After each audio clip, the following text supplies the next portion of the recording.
शुरू करते हैं आज का पहला चैप्टर जो कि क्या है हमारा nature and significance of management.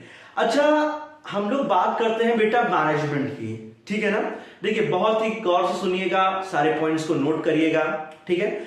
अच्छा चलिए बताइए मुझे ये कि कोई भी जो बिजनेस ऑर्गेनाइजेशन है क्या वो बाय चांस सक्सेसफुल हो जाता है? क्यों? कोई भी बिजनेस ऑर्गेनाइजेशन है क्या वो बाय चांस सक्सेस होता है? हाँ, क्या ऐसे रातों रात सक्सेस उसको मिल जाती है, सफलता मिल जाती है? हमारा आंसर क्या होगा? नो सर, कोई भी बिजनेस ऑर्गेनाइजेशन ऐसे सक्सेसफुल नहीं होता है। बिजनेस ऑर्गेनाइजेशन हमारा सक्सेसफुल तभी होता है जब उसके पीछे मैनेजमेंट का प्रोसेस काफी बेहतर ढंग से चले। कोई भी बिजनेस ऑर्गेनाइजेशन हमारा जो है वो सक्सेसफुल तभी होता है जब उसके पीछे का जो मैनेजमेंट का जो प्रोसेस है वो एक प्रॉपरली ढंग से चले। तो बेटा अगर मैं बात करूं मैनेजमेंट की ना, तो वो कोई एक ही फॉर्म ऑफ बिजनेस ऑर्गेनाइजेशंस पे अप्लाई नहीं होते हैं, ठीक है। वो चाहे हमारा बड़ा बिजनेस हो, बिग बिजनेस, स्मॉल बिजनेस, उस पर भी मैनेजमेंट का काम होता है। चाहे वो प्रॉफिट मेकिंग बिजनेस हो या नॉन प्रॉफिट मेकिंग बिजनेस हो, उसमें भी काम आता है। चाहे वो सर्विस हो या मैन्युफैक्चरिंग हो, उसमें भी काम आता है। तो management is just not applied only one form of business organization, ठीक है। वो सारे बिजनेस फॉर्म ऑफ ऑर्गेनाइजेशंस में अप्लाइड होता है। तो मैनेजमेंट का जो वर्क है वो कौन कर रहा है? मैनेजर्स ही करते हैं। कौन करता है? मैनेजर्स ना। तो मैनेजर्स क्या करते हैं? Managers take a decision, note it. Managers क्या करते हैं? मैनेजर्स डिसीजन लेते हैं।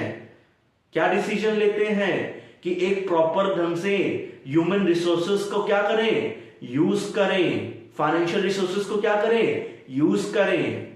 फिजिकल रिसोर्सेस को क्या करें? यूज करें, जिससे कि कोई भी बिजनेस ऑर्गेनाइजेशन प्रॉपरली या कॉन्टिन्यूसली क्या हो, स्मूथली रन कर सके। तो अगर हम मैनेजमेंट की बात कर रहे हैं तो अब सबसे पहला टॉपिक क्या आ जाता है उसको नोट करिए। पहला टॉपिक क्या आ जाएगा हमारा? Meaning of management. नोट करिए, पहला टॉपिक क्या आएगा हमारा? Meaning of management. Meaning of management. अब मीनिंग ऑफ मैनेजमेंट की बात कर रहे हैं तो बेटा याद रखे रहिएगा, जब हम कोई भी थ्योरेटिकल चीज पढ़े ना तो उनको पॉइंट्स में जब डिस्ट्रीब्यूट करेंगे ना तभी अच्छे से पढ़ पाएंगे, ठीक है। तो मैनेजमेंट की अगर हमें डेफिनेशन को याद करना है ना तो बस 3 पॉइंट्स को याद करिए। 3। कौन से 3? एक है प्रोसेस, एक है हमारा इफेक्टिवनेस, और एक है हमारा इफिशियंसी। क्या है भाई? Efficiency. Process, effectiveness and efficiency. तो इन तीनों चीजों से बनके क्या बन जाएगा हमारा? मैनेजमेंट का डेफिनीशन। कैसे? आइए देखते हैं। सबसे पहले क्या होता है? Management is a process. Management हमारा क्या है? प्रोसेस है। तो मैनेजमेंट का क्या हमने लिख दिया? प्रोसेस। किसके लिए? For achieving goal. किसके लिए? Achieving goal. Achieving goal either effectiveness और इफिशियंसी। तो हम यहां पर डेफिनेशन क्या बन जाएगा कि management is a process of getting things done with aim of achieving goal efficiently और इफेक्टिवली। चाहे इफेक्टिवली बोलिए चाहे एफिशिएंटली बोलिए। तो अगर ये 3 वर्ड पॉइंट्स आपको याद है ना तो आप मैनेजमेंट की आराम से डेफिनेशन लिख सकते हैं कि मैनेजमेंट हमारा क्या है? एक प्रोसेस है फॉर अचीविंग अ गोल। चाहे वो इफेक्टिवनेस तरीके से यूज हो रहा हो, चाहे वो हमारा एफिशिएंसी तरीके से हो रहा हो, ये हमारा क्या होता है? मैनेजमेंट होता है। क्या होता है हमारा? मैनेजमेंट। अब मैनेजमेंट को हम प्रोसेस क्यों कहते हैं? Why we call management as a process? बहुत अच्छा सवाल है कि मैनेजमेंट को प्रोसेस क्यों कहा जाता है। अच्छा मुझे ये बताइए कि क्या मैनेजमेंट एक शब्द ही है? नहीं ना, एक वर्क है, एक कार्य है। क्या है? एक वर्क है, एक कार्य है। कैसे? देखिए सिंपल सी बात है कि हमने एक गोल सेट कर लिया, ठीक है। हमने एक गोल सेट कर लिया। चलिए हम एक एग्जांपल लेते हैं। हमने, चलिए आपका बोर्ड एग्जाम होने वाला है ना, तो हमने एक एग्जांपल ले लेते हैं। आपके स्कूल में प्री बोर्ड्स हो रहे होंगे। तो मैनेजमेंट ने क्या किया? एक गोल सेट कर लिया कि मुझे प्री बोर्ड करवाना है। तो पहले वो प्लान करेगी कि कैसे कैसे करवाना है, किससे किससे क्या करवाना है और कैसे कैसे करवाना है, ठीक है ना। ये सब डिसाइड करेंगे। फिर क्या करेंगे, उसको फिर कंडक्ट कराने के लिए ऑर्गेनाइज करवाएगी, क्या क्या मटेरियल्स की रिक्वायरमेंट होगी, फिर स्टाफिंग करेगी, कौन कौन करेगा इसको, फिर डायरेक्शन देगी कि कैसे कैसे होगा, फिर कंट्रोल करेगी। तो मैनेजमेंट क्या होता है, मैनेजमेंट डिपेंड होता है मैनेजमेंट के फंक्शन से। तो हम इसको प्रोसेस क्यों कहते हैं, क्योंकि ये मैनेजमेंट के फंक्शंस को परफॉर्म करती है। प्लानिंग हो गया, ऑर्गेनाइजिंग हो गया, स्टाफिंग हो गया, डायरेक्टिंग हो गया, कंट्रोलिंग हो गया। That's what we as management as a process. Management को हम क्या कहते हैं, प्रोसेस कहते हैं। तो ये पहला लाइन क्या बन गया हमारा, management is a process of getting things done with aim of achieving goal. अब यहां पर एक शब्द आ रहा है इफेक्टिवनेस एंड इफिशियंसी, जिसको एक और तरीके से कह सकते हैं इफेक्टिवली और इफिशियंटली। तो इफेक्टिवनेस का मतलब क्या होता है और इफिशियंसी का मतलब क्या होता है बच्चा, देखिए इफेक्टिवनेस का मतलब होता है कि जो गोल दिया गया है आपको, जो टारगेट दिया गया है आपको उस गोल को, उस टारगेट को अचीव करना है। डजेंट मैटर कितना कॉस्ट लग जाए, कॉस्ट की कोई परवाह हमें नहीं करनी है। तो doesn't matter how many cost is incurred, only with aim of achieving a goal. उसको हम लोग क्या कहते हैं, इफेक्टिवनेस कहते हैं। क्या कहते हैं बच्चा, इफेक्टिवनेस कहते हैं। ठीक है। और इफिशियंसी का मतलब क्या होता है, इफिशियंसी का मतलब क्या होता है, बेसिकली इफिशियंसी का मतलब होता है कि उसी टारगेट को, उसी एम को, उसी गोल को हम अचीव करेंगे, पर एक शर्त है। वो शर्त क्या है, हमें मिनिमम कॉस्ट में करना है। किसमें करना है, मिनिमम कॉस्ट में, ऑप्टिमम यूटिलाइजेशन ऑफ रिसोर्सेज। तो ये डिफरेंस होता है इफेक्टिवनेस एंड इफिशियंसी में। तो अब आप लोगों को तैयार हो गया कि मैनेजमेंट की डेफिनेशन क्या होती है। क्या होती है मैनेजमेंट की definition, management is a process of getting things done with aim of achieving a goal effectively और एफिशिएंटली। चाहे उसको आप इफेक्टिवनेस बोलिए, चाहे आप उसको एफिशिएंसी बोलिए। आई बात समझ में, ये आपको डाउट्स सारे क्लियर हो गए। देखिए बेटा, आपको अगर कोई भी डाउट आता है ना तो तुरंत कमेंट बॉक्स में पूछिए, ये टीम आपके लिए ही लगी हुई है। आपके सारे डाउट्स को क्लियर किया जाएगा विद इन 24 आवर्स। ठीक है, कोशिश करने वालों की कभी हार नहीं होती।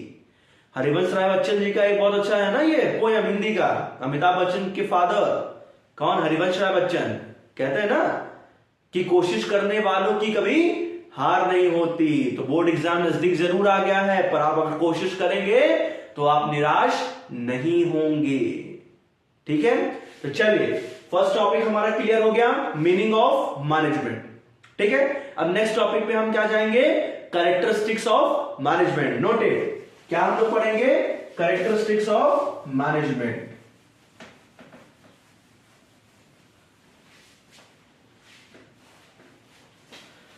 चलिए नोट करिए, कैरेक्टरिस्टिक्स ऑफ मैनेजमेंट। क्या पढ़ेंगे, कैरेक्टरिस्टिक्स ऑफ मैनेजमेंट।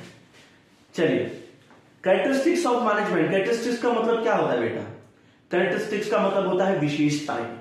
क्या मतलब होता है, विशेषताएं। तो पहला मैनेजमेंट का कैरेक्टरिस्टिक्स क्या होता है कि देखिए 7 कैरेक्टरिस्टिक्स होते हैं, 1 बाय 1 सब हम लोग पढ़ेंगे। ठीक है, पहला कैरेक्टरिस्टिक क्या होता है, management is goal oriented process. क्या होता है, management is goal oriented process. दूसरा क्या होता है, मैनेजमेंट इज परवेसिव। क्या होता है, मैनेजमेंट इज परवेसिव। फिर थर्ड क्या होता है, मैनेजमेंट इज मल्टी डायमेंशनल। क्या होता है, management is multi dimensional.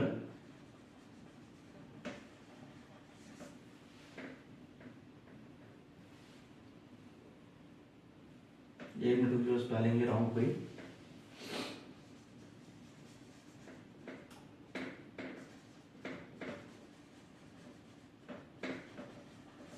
Management is multi dimensional. फिर क्या होता है, management is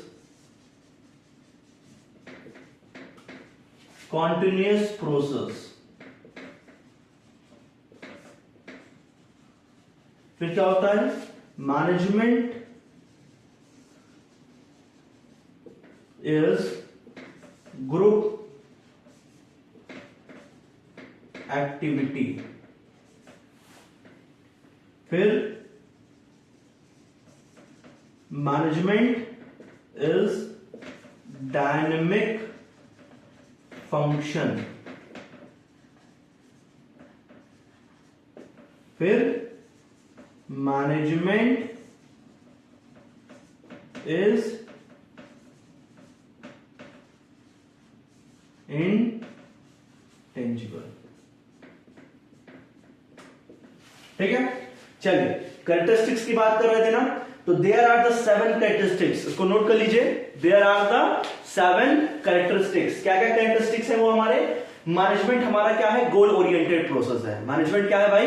goal oriented process है। Management is pervasive, management is multi dimensional, management is continuous process, management is group activity, management is dynamic function and management is intangible.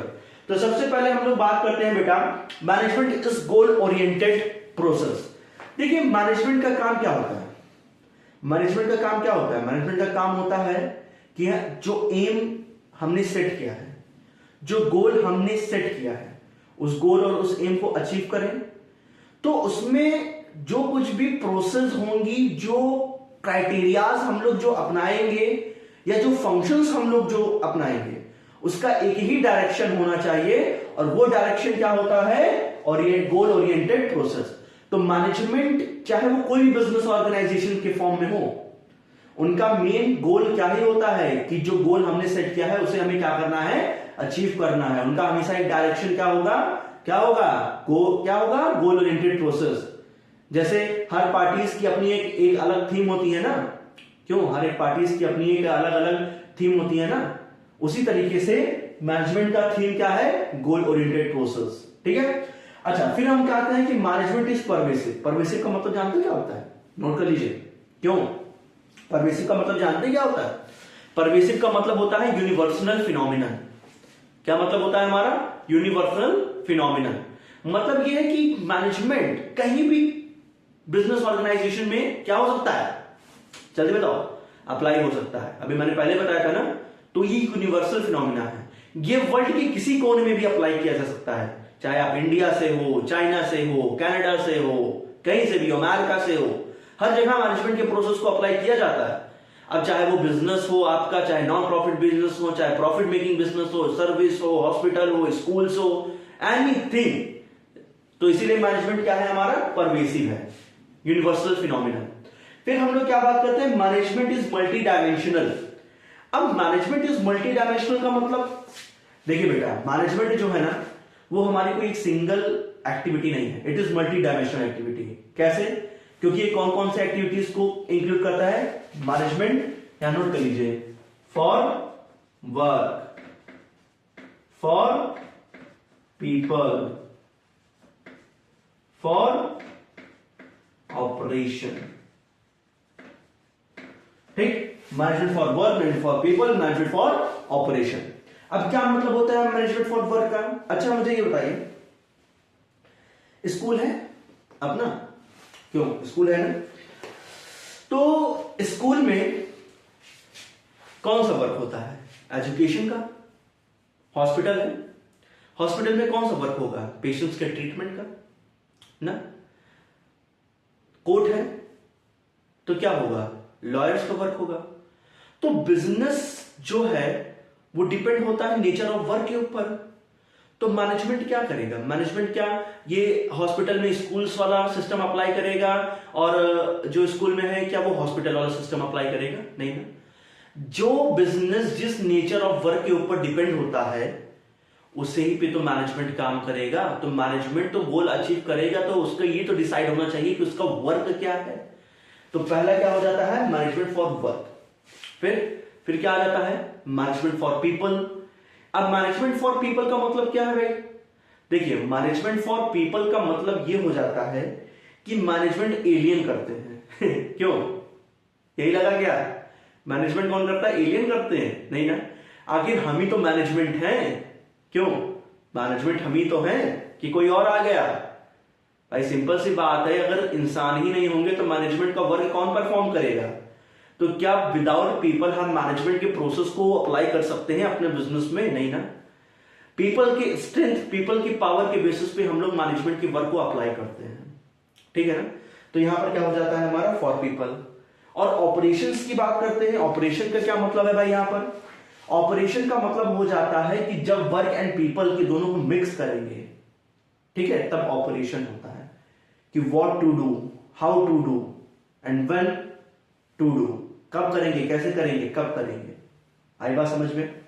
फिर बात आ जाती है management is N continuous process. एक simple सी गांठ बांध करके एक बात रखो कि मैनेजमेंट जो है ना वो हमारा क्या है? कॉन्टिन्यूअस प्रोसेस है। क्यों? ये कभी भी नेवर एंडेड प्रोसेस नहीं है।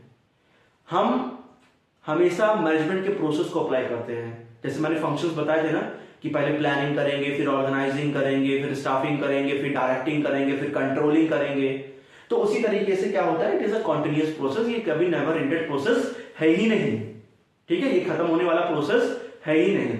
फिर बात हो जाते हैं कि मैनेजमेंट इज ग्रुप एक्टिविटी, ठीक है।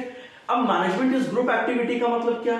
अच्छा, क्या मैनेजमेंट का वर्क क्या एक सिंगल पर्सन ही परफॉर्म करता है? क्यों? सपोज करिए आपका स्कूल है, तो स्कूल में जब आप पढ़ते होंगे तो डिफरेंट सब्जेक्ट्स की डिफरेंट टीचर्स होंगे। एग्जामिनेशन इंचार्ज आपका अलग होगा ना, फील्ड सबमिशन इंचार्ज अलग होगा, कल्चरल इंचार्ज अलग होगा, हाउसेस इंचार्ज अलग होंगे। तो उसी तरीके से कोई भी बिजनेस ऑर्गेनाइजेशन है अगर, तो प्रोडक्शन कोई देख रहा होगा, सेल्स कोई और देख रहा होगा, परचेस कोई और देख रहा होगा, फाइनेंस कोई और देख रहा होगा ना। तो management is N group activity, वो हमारा क्या है? सिंगल एक्टिविटी नहीं है। फिर मैं बात करता हूं कि management is an dynamic function.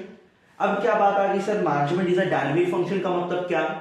Management is a dynamic function का बेटा मतलब यह होता है कि जैसे जैसे हमारे एनवायरमेंटल में चेंजेस आती हैं, अब एनवायरमेंटल का ये मत समझ लेना कि वेदर चेंजेस, हाँ वो भी इंक्लूडेड करते हैं, ठीक है, चाहे वो जैसे जैसे हमारे एनवायरमेंटल में चेंजेस आते हैं, गोल में, ऑर्गेनाइजेशन के गोल में, ऑर्गेनाइजेशन की एक्टिविटी में, ऑर्गेनाइजेशन के फंक्शंस में चेंजेस आना शुरू हो जाते हैं, इसीलिए उसको डायनेमिक फंक्शन कहा गया है। अब वो चाहे एनवायरमेंटल चेंजेस वेदर से रिलेटेड हो, चाहे वो हमारा इकोनॉमिकल रिलेटेड हो, टेक्निकल रिलेटेड हो या पॉलिटिकल रिलेटेड हो, कुछ भी चेंज आ सकता है। तो उसके अकॉर्डिंग मैनेजमेंट क्या करता है? अपने गोल को, अपनी एक्टिविटीज को, अपने प्रोसेस को क्या कर ले जाता है? चेंज कर ले जाता है। आई बात समझ में? फिर क्या आ जाता है? Management is intangible. मैनेजमेंट हम देख नहीं सकते, मैनेजमेंट हम छू नहीं सकते, ठीक है। हम सिर्फ मैनेजमेंट को क्या कर सकते हैं? महसूस कर सकते हैं। Only we can feel it. तो ये रहे कुछ हमारे कैरेक्टरिस्टिक्स मैनेजमेंट की। क्या? Management is an goal oriented process, management is pervasive, management is multi dimensional, management is continuous process, management is group activity, management is an dynamic function and management is an intangible. Bore नहीं होना है बेटा, बिल्कुल हिम्मत, बिल्कुल, ठीक है, bore नहीं होना है। थ्योरेटिकल जरूर है, ठीक है, कोशिश करिए। मैंने पहले बताया था कि कोशिश करने वालों की कभी हार नहीं होती, हिम्मत करने वालों की कभी हार नहीं होती। बूंद बूंद से बनते हैं सागर, बूंद बूंद से बनते हैं सागर, हिम्मत वालों कभी निराश नहीं होते और कोशिश करने वालों की कभी हार नहीं होती। क्यों?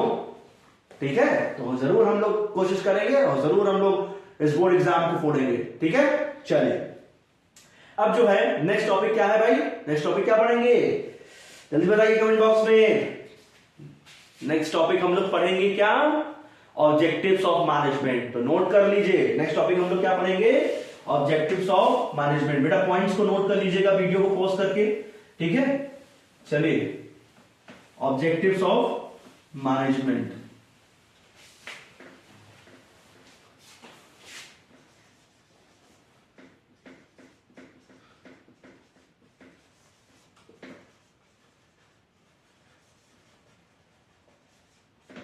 Objectives of management. अब ऑब्जेक्टिव का मतलब जानते हो क्या होता है? ऑब्जेक्टिव का मतलब होता है उद्देश्य। क्या मतलब होता है? उद्देश्य। तो मैनेजमेंट के कौन कौन से ऑब्जेक्टिव्स होते हैं? मैनेजमेंट के 3 ऑब्जेक्टिव्स होते हैं। पहला क्या होता है? Organize organizational objective, social objective,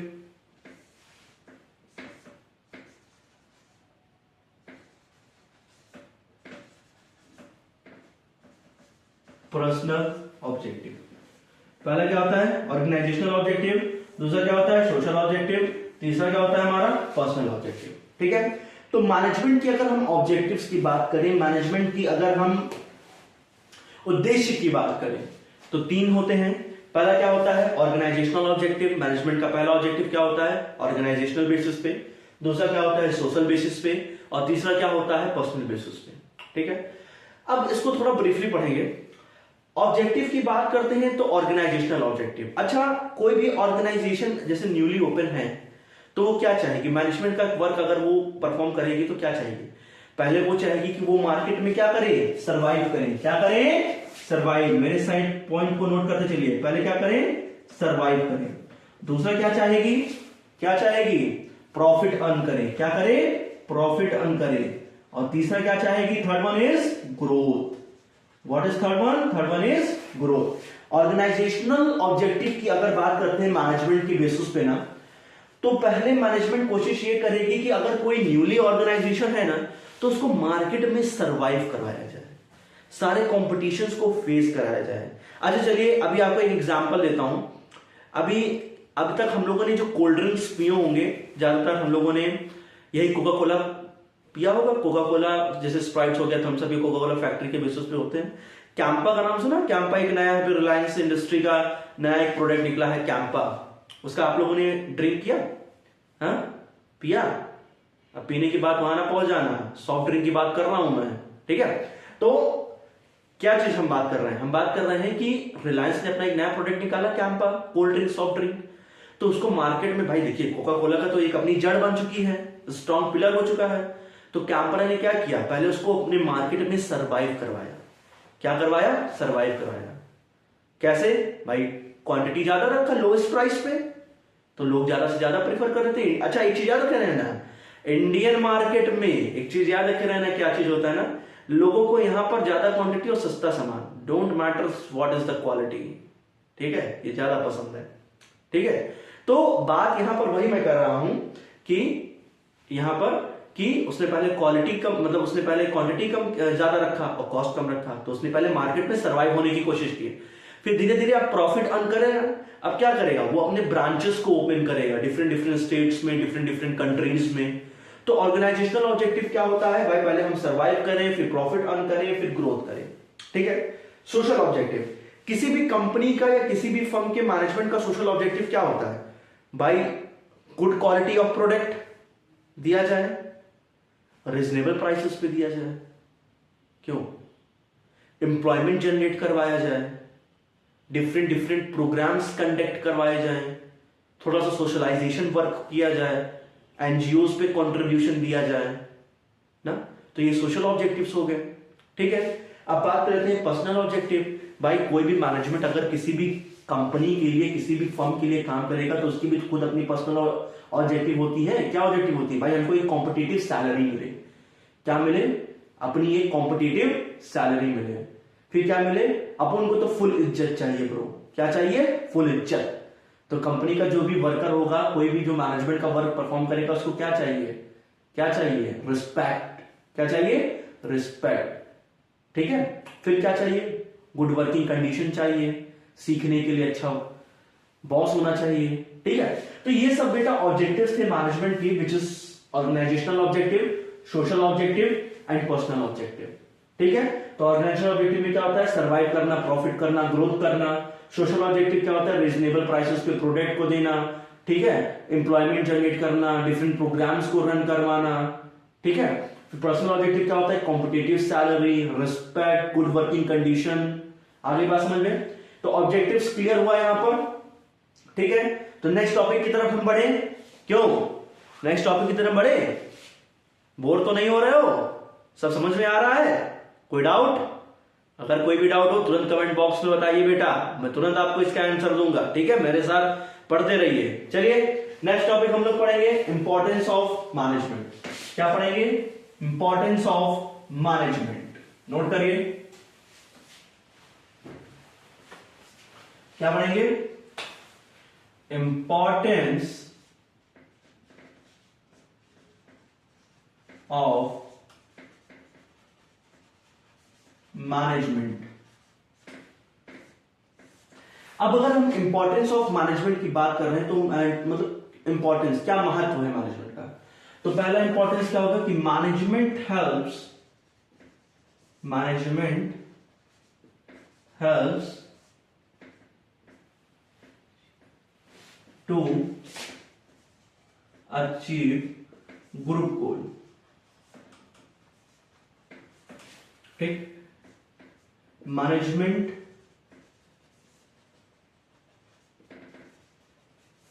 improve efficiency, management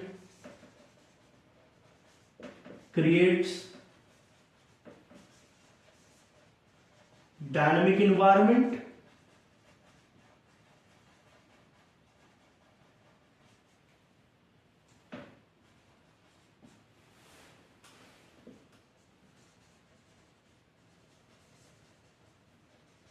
management gives personal growth,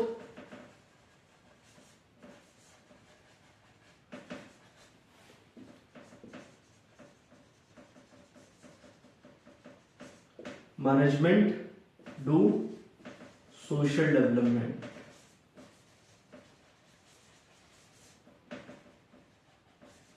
ठीक, तो इंपॉर्टेंस ऑफ मैनेजमेंट की हम बात करेंगे तो पहला इंपॉर्टेंस क्या आता है भाई?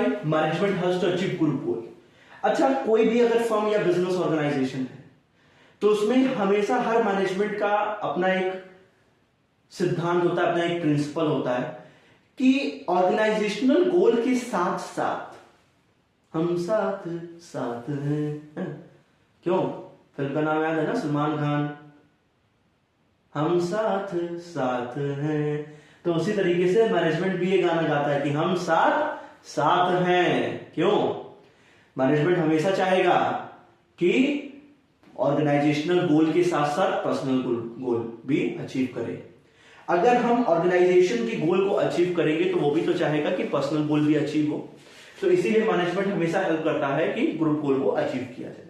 ठीक है, फिर मैनेजमेंट इंप्रूव एफिशिएंसी। अभी एफिशिएंसी का मतलब मैंने बताया था ना, तो मैनेजमेंट हमेशा चाहेगी कि हम गोल को अचीव तो करें, हम अच्छी तरीके से सक्सेसफुल तो हो, पर at a minimum cost, optimum utilization of resources, cost reduction हो।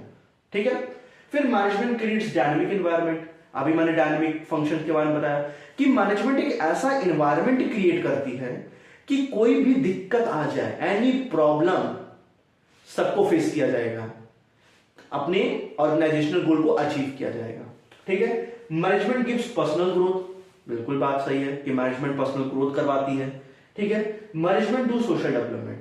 मैनेजमेंट अगर अपना ऑर्गेनाइजेशनल का डेवलपमेंट करवाएगा, ऑर्गेनाइजेशन का डेवलपमेंट करवाएगा, तो वो भी तो चाहेगा कि समाज का डेवलपमेंट भी तो। क्यों? तो ये इंपॉर्टेंस है। Management helps to achieve group goal, management improve efficiency, management creates dynamic environment, management gives personal growth and management do social development. आई बात समझ में? तो ये थे कुछ हमारे इंपॉर्टेंस। ठीक है, अब हम लोग क्या पढ़ेंगे? हम लोग पढ़ेंगे लेवल ऑफ मैनेजमेंट। क्या पढ़ेंगे हम लोग? Level of management. बेटा हर पॉइंट्स को कंसीडर किया जाएगा। मैंने ऐसा कहा था, मैं आपके वादे के अकॉर्डिंग चल रहा हूं। मैंने कहा था कि वन शॉट वीडियो में सारे चैप्टर्स का अपलोड करूंगा, तो मैं कर रहा हूं बेटा। आपका काम क्या है कि ईमानदारी से पढ़ना, बुक से पढ़ना, अपने नोट्स जो बनाए हैं उससे पढ़ना, मेरे वीडियोस को देख के पढ़ना। ठीक है, तो आप ईमानदारी से पढ़िए, मैं ईमानदारी से काम करूं तो आप भी ईमानदारी से काम करिए। ठीक है, चलिए अब हम क्या करेंगे? हम लोग पढ़ेंगे लेवल ऑफ मैनेजमेंट। क्या पढ़ेंगे? Level of management. अच्छा, किसी भी मैनेजमेंट के कितने लेवल्स होते हैं? किसी भी मैनेजमेंट के कितने लेवल्स होते हैं? 3 लेवल्स होते हैं। कौन कौन से? एक होता है हमारा टॉप लेवल ऑफ मैनेजमेंट, एक होता है हमारा मिडिल लेवल ऑफ मैनेजमेंट और एक होता है हमारा लोअर लेवल ऑफ मैनेजमेंट। ठीक है, एक होता है हमारा टॉप लेवल ऑफ मैनेजमेंट, एक होता है हमारा मिडिल लेवल ऑफ मैनेजमेंट और एक होता है हमारा लोअर लेवल ऑफ मैनेजमेंट। ठीक है, टॉप लेवल ऑफ मैनेजमेंट कौन कौन से आ जाते हैं? जैसे हमारे बोर्ड ऑफ डायरेक्टर्स हो गए, चेयरमैन हो गए, CEO chief executive officer, CFO, ठीक है, प्रेसिडेंट हो गए, वाइस प्रेसिडेंट हो गए। ठीक है, तो ये सब क्या आते हैं? हमारे टॉप लेवल्स ऑफ मैनेजमेंट में आते हैं। मिडिल में कौन आएगा? मिडिल लेवल ऑफ मैनेजमेंट में जैसे परचेज मैनेजर, सेल्स मैनेजर, ठीक है, ये सब आ जाते हैं। और हमारे लोअर लेवल ऑफ मैनेजमेंट में कौन आएगा? जैसे सुपरवाइजर हो गया, क्लर्क हो गया, सुपरटेंडेंट हो गया, ये सब आ जाते हैं। ठीक है, तो top level of management, middle of level of management और लोअर लेवल ऑफ मैनेजमेंट को थोड़ा हम ना फंक्शन ऑफ मैनेजमेंट से समझेंगे कि देखिए सिंपल सी बात है कि प्लानिंग और ऑर्गेनाइजिंग का काम किसका होता है? टॉप लेवल ऑफ मैनेजमेंट का काम होता है। मिडिल लेवल ऑफ मैनेजमेंट का काम क्या होता है? स्टाफिंग करना। और डायरेक्टिंग एंड कंट्रोलिंग किसका काम होता है? वो काम होता है हमारा लोअर लेवल ऑफ मैनेजमेंट का। आई बात समझ में? तो ये थे हमारे level of management, top level of management, middle level of management and lower level of management. ठीक है, इसको नोट कर लीजिए बच्चे। ठीक है, चलिए अब नेक्स्ट टॉपिक की तरफ हम पढ़ेंगे क्या? Nature of management. अब अभी नेचर ऑफ मैनेजमेंट पढ़ेंगे, फिर उसके बाद हम लोग पढ़ेंगे क्या? Functions of management. बस काम खत्म। ठीक है, आपका ये फर्स्ट चैप्टर फिनिश हो जाएगा। तो इसको नोट कर लीजिए जल्दी से जल्दी और बिल्कुल ईमानदारी से पढ़िए, डोंट वरी। ठीक है, चलिए अब हम लोग अब नेक्स्ट हेडिंग डाल लीजिए बेटा। नेक्स्ट हेडिंग हम लोग क्या पढ़ेंगे? Natures of management. क्या पढ़ेंगे भाई? Natures of management. तो नेचर्स ऑफ मैनेजमेंट कितने टाइप्स के होते हैं? नेचर्स ऑफ मैनेजमेंट क्या नेचर्स ऑफ मैनेजमेंट? देखिए मैनेजमेंट को हम लोग साइंस भी कह सकते हैं। तो मैनेजमेंट एज अ साइंस, पहला क्या होता है? Management as a science, management as a art. Third क्या होता है? Management as a art. और थर्ड लास्ट क्या होता है? Management as a profession. क्या होता है? Management as a profession. Management as a profession. तो management is a science, management is a art and management as a profession. ठीक है, हम मैनेजमेंट को साइंस क्यों कहते हैं? 3 पॉइंट्स नोट करिए। क्योंकि साइंस का क्या होता है बेटा? एक सिस्टमैटिक बॉडी ऑफ नॉलेज होता है, प्रिंसिपल्स होते हैं with the help of experimentation and universal validity. तो मैनेजमेंट एज अ साइंस अगर हमें पढ़ा है कि मैनेजमेंट को हम साइंस क्यों कहते हैं, जो साइंस की तरह क्यों होता है, तो साइंस की 3 कैरेक्टरिस्टिक्स होती हैं। एक सिस्टमैटिक बॉडी ऑफ नॉलेज, भाई सिंपल सी बात है, साइंस हम पढ़ रहे हैं तो साइंस का एक सिस्टमैटिक बॉडी ऑफ नॉलेज होगा कि नहीं होगा? होगा ना। तो उसी तरीके से मैनेजमेंट भी है, मैनेजमेंट का भी अपना एक proper systematic body of knowledge होता है। मैनेजमेंट क्या होता है? देखिए जैसे साइंस में हमारा क्या होता है कि कोई भी प्रिंसिपल्स का अगर हम फॉर्मेशन करते हैं तो वो एक्सपेरिमेंट के बेसिस पे होता है। अब ये बोलना छोड़ दो कि साइंस डिफिकल्ट होता है और कॉमर्स हल्का होता है ना। आ गए ना तुम्हारे साइंस वाले कॉमर्स में? क्यों? चलिए ध्यान दीजिए, मैनेजमेंट क्या है हमारा? मैनेजमेंट क्या है? एज अ साइंस में मैंने बताया सिस्टमैटिक बॉडी ऑफ नॉलेज। ठीक है, फिर क्या है कि देखिए कोई भी साइंस में जब हम एक्सपेरिमेंट करते हैं तब हम प्रिंसिपल्स बनाते हैं। ठीक है, तो मैनेजमेंट भी उसी तरीके का है। क्या कि पहले एक्सपेरिमेंट करेंगे तब प्रिंसिपल्स बनेंगे। तो systematic body of knowledge, experiment मतलब principle formed by the experiment, और तीसरा क्या है हमारा? Universal validity. यूनिवर्सल वैलिडिटी का मतलब क्या होता है कि देखिए साइंटिफिक जो प्रिंसिपल्स होते हैं ना, वो यूनिवर्सल वैलिडिटी पे निर्भर तो करते हैं, पर मैनेजमेंट कभी भी यूनिवर्सल वैलिडिटी पर निर्भर नहीं करता है। क्यों? क्योंकि मैनेजमेंट जो है ना, किसी तरीके की सिचुएशन आ जाए, उस सिचुएशन के अकॉर्डिंग उसको क्या करना पड़ेगा? फेस करना पड़ेगा, उसके अकॉर्डिंग अपने आप को ढालना पड़ेगा। ठीक है, अब हम लोग बात करते हैं मैनेजमेंट एज अ आर्ट। ठीक है, अब मैनेजमेंट एज अ आर्ट में भी सिस्टमैटिक, देखिए आर्ट का मतलब क्या होता है? आर्ट का मतलब क्या? एक ऐसा सिस्टमैटिक बॉडी ऑफ नॉलेज जो आपके परफेक्शन, आपके स्किल्स, आपकी क्रिएटिविटी को जो कंसीडर करे ना। तो मैनेजमेंट एज एन आर्ट की अगर मैं बात करूं तो सिस्टमैटिक बॉडी ऑफ नॉलेज, जिस तरीके से आर्ट का होता है ना कि आर्ट को पढ़ने के लिए हमें एक बुक्स चाहिए, एक नॉलेज थियोरेटिकल पढ़ने के लिए, तो उसी तरीके से अगर हमें मैनेजमेंट को पढ़ना है तो उसके लिए भी हमें क्या चाहिए, बुक्स चाहिए। ठीक है। फिर क्या है, पर्सनलाइज्ड एप्लीकेशन। जिस तरीके से आर्ट को परफॉर्म करने के लिए क्रिएटिविटी, एक स्किल्स चाहिए होता है ना, उसी तरीके से मैनेजमेंट को भी परफॉर्म करने के लिए एक स्किल्स और क्रिएटिविटी चाहिए। ठीक है। फिर हम क्या बात करते हैं, मैनेजमेंट एज अ प्रोफेशन। तो management as a profession, profession क्या है, एक ऑक्यूपेशन है जिसमें क्या भरे पड़े हुए हैं, आपके स्किल्स, आपकी ट्रेनिंग, आपका नॉलेज। तो जिस तरीके से एक वेल डिफाइंड नॉलेज होता है ना प्रोफेशन में, तो मैनेजमेंट में भी क्या होता है, अपना एक वेल डिफाइंड नॉलेज होता है। ठीक है। एक होता नहीं कि हमें डिग्री की जरूरत पड़ती है प्रोफेशन में, पर मैनेजमेंट में ऐसा नहीं है। मैनेजमेंट में क्या है, मैनेजमेंट में क्या है कि अगर आप एजुकेटेड हैं किसी भी स्ट्रीम से तो आप मैनेजमेंट को समझ सकते हैं। वैसे बेसिकली एमबीए माना गया है। ठीक है। तो management as an science, management as an art and management as a profession मैंने पढ़ा दिया। ठीक है। अब लास्ट टॉपिक पढ़ लेते हैं। देखिए मैंने जिस हिसाब से आपको कहा था, मैंने सारे आपको टॉपिक्स एक्सप्लेन कर दिए हैं। अब लास्ट टॉपिक हम क्या पढ़ेंगे, फंक्शंस। तो फंक्शंस तो मैंने पढ़ लिया, planning, organizing, staffing, directing and controlling. अभी आप जब इसके एक चैप्टर्स भी हैं। तो फंक्शंस ऑफ मैनेजमेंट में क्या आते हैं, प्लानिंग। जब कोई भी ऑर्गेनाइजेशन कोई भी गोल सेट करती है ना, तो उस गोल को सेट करने से पहले वो प्लान करती है कि what is to be done, how it is to be done and when it is to be done. कैसे करें, कब करें, कहां करें, ये प्लान करना पड़ता है। ठीक। फिर क्या होती है ऑर्गेनाइजिंग, क्या क्या मटेरियल्स रिक्वायर्ड होंगे, सारी चीजें ऑर्गेनाइज करना पड़ेगा। क्यों।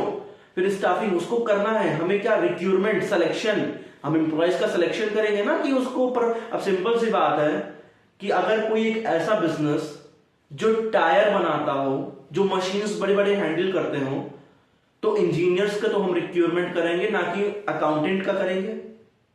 अकाउंटेंट का तो हम करेंगे तब जब हमें अपने हिसाब किताब किसी को दिखाना होगा। ठीक है।